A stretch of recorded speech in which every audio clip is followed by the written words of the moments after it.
आता सुप्रीम कोर्टाने आदेश दिलेले आहेत, त्यावर निवडणूक विभाग जो आहे आयोग काम करतो आहे आणि त्याच्यावर जी काय प्रक्रिया आहे ती पूर्ण करण्याचं काम निवडणूक आयोगाच्या माध्यमातून आणि राज्य शासनाच्या माध्यमातून सुप्रीम कोर्टाचे जे डायरेक्शन्स आहेत त्याप्रमाणे त्याची अंमलबजावणी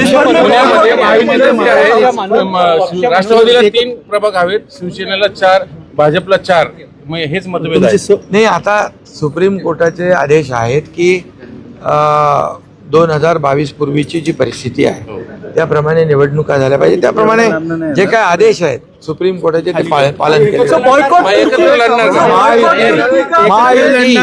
महायुतीमध्ये आम्ही लोकसभा लढलो, विधानसभा लढलो, विधानसभा जिंकल्या, लँडस्लाईड मॅन्डेट मिळालं.